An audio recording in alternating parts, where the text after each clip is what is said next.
Hi there, last lesson for the 3.1 study 4. This one is section 2 for MNBA geography.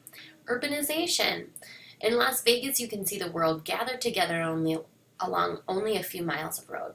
There are replicas of the Egyptian pyramid, the New York City skyline, the Eiffel Tower, a medieval castle, and more.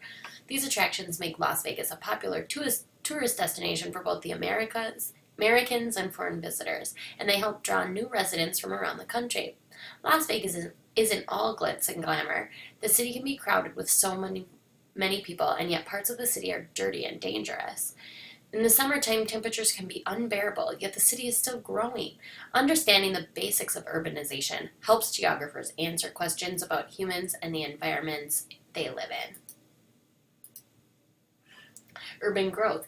City life, like most things, has both pros and cons. Clearly, the pros outweigh the cons for many people. Only 50 years ago, the rural population of the world was more than twice as large as the urban population. You can see urban population percentage in 1950, 2000, and 2030 projected. In 1950, 70% of the population lived in rural areas compared to 30% in urban areas. Today, nearly half the world's population lives in urban areas, and that number is growing all the time. Demographers predict that urban population will grow to 60% by 2025 and even higher as time goes on. The process of an increasingly city-oriented world is known as urbanization. The relative growth of cities over the country comes from two factors: higher than average birth rates in cities, and migration from rural to urban areas. Moving on up. The main motivation for migration to the city is economic opportunities that exist there. People who move to the city usually do so in order to get a better job or just get a job at all. Whatever the attractions of country life might be, the jobs are much more scarce in rural areas, and the pay is usually less. The other main motivation is cultural. There's always something to do in a city. Industrialization. The process of industrialization is largely responsible for this situation.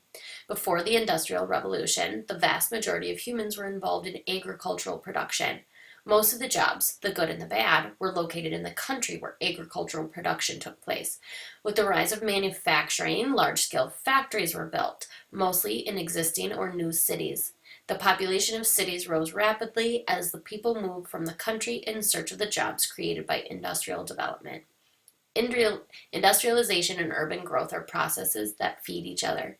As industries move into the city, they draw people in search of new jobs, and the city grows. As the city grows in population, it provides a potential labor force for new industries. More employers then move in, which in turn lures more job seekers. This is one of the main reasons why cities grow so continuously and rapidly. Culture. It's not just jobs. Many people prefer to live in cities simply because they offer more. Urban dwellers have access to cultural amenities such as restaurants, movies, museums, and so on. They also have access to larger social groups and can reside closer to family members than they could in a more spread out country. So there are social and cultural reasons for urbanization as well as economic ones. You can review on page 4. You can review, the effects of urbanization. Urbanization is a powerful process that changes our world from a rural to urban one. The people differ on their opinions of whether living in a city is desirable or not. Regardless of your opinion, there are effects of urbanization that does have on culture and the environment. Crowding. All cities have high population density, but some cities are more dense than others. Housing shifts. One of the biggest differences in urban and rural areas is the kind of housing that people occupy. In rural areas, people tend to live in their own separate homes, far from other houses, giving them lots of privacy. In urban areas, on the other hand, highly population density leaves little room for separate dwellings. Most people live in apartments or tenements, such as the ones shown here. Shifting lifestyles. The crowding and housing patterns in the city result in changing lifestyles as well. Cities are often difficult to get into and out of quickly, so people turn to recreational activities that are available within the confines of the city. There are often more options in terms of restaurants, movies, museums, and the like, but the outdoor recreational activities are more limited than in the country. Economic pressures. While many people move to and stay in cities because of the economic opportunities, there are economic pressures that occupy city life as well.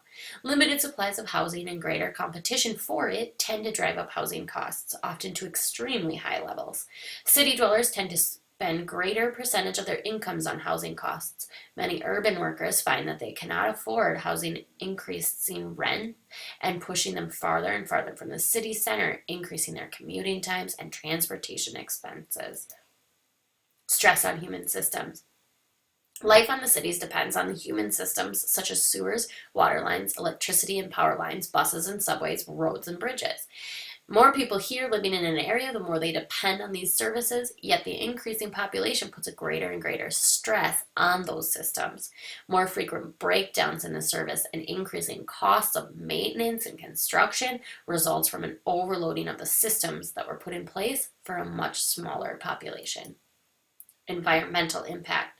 Crowding humans together in cities has major impact on natural systems such as the waterways, the atmosphere, the plant and animal food webs.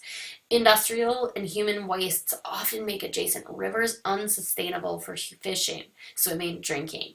Cars and factories pollute the air and water, and the other use of human resources leaves little for native plants and animals to survive on. So overall, it sounds like cities and urban areas aren't that great, although they do have benefits. Cultural life in the city. Cities do have many positive aspects. They are typically home to a diverse group of people from a variety of economic and ethnic backgrounds. The mixture of different people and cultures is one thing that's most exciting and energizing about city life.